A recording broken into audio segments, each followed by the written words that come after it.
So what are the reference materials for the practitioner OTE? The reference material for the practitioner OTE, number one, is the APMP book itself, which is the body of knowledge, which you might have used for your foundation exam.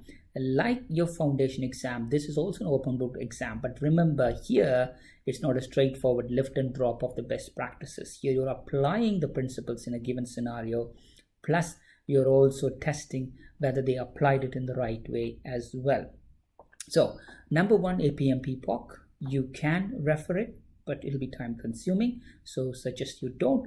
Then there is a specific practitioner study guide, which is actually a printed information based on the APMP POC, but specific to the practitioner exam. This is also available to you from the APMP website. And finally, the industry glossary, as you know, the different terms and alternative equivalent terms that you can use that you might have used in the foundation exam, it could also be useful on the practitioner exam. The industry glossary, the practitioner study guide, and the BOK, all three are available in the APMP website. But remember, it's not an exam where you could refer material and take and use it in the answer. So as I mentioned, refer, use it to study, but in the exam wise, even though it's an open book exam, chances of you referring it and using the exam will be far, far, far less valuable to you.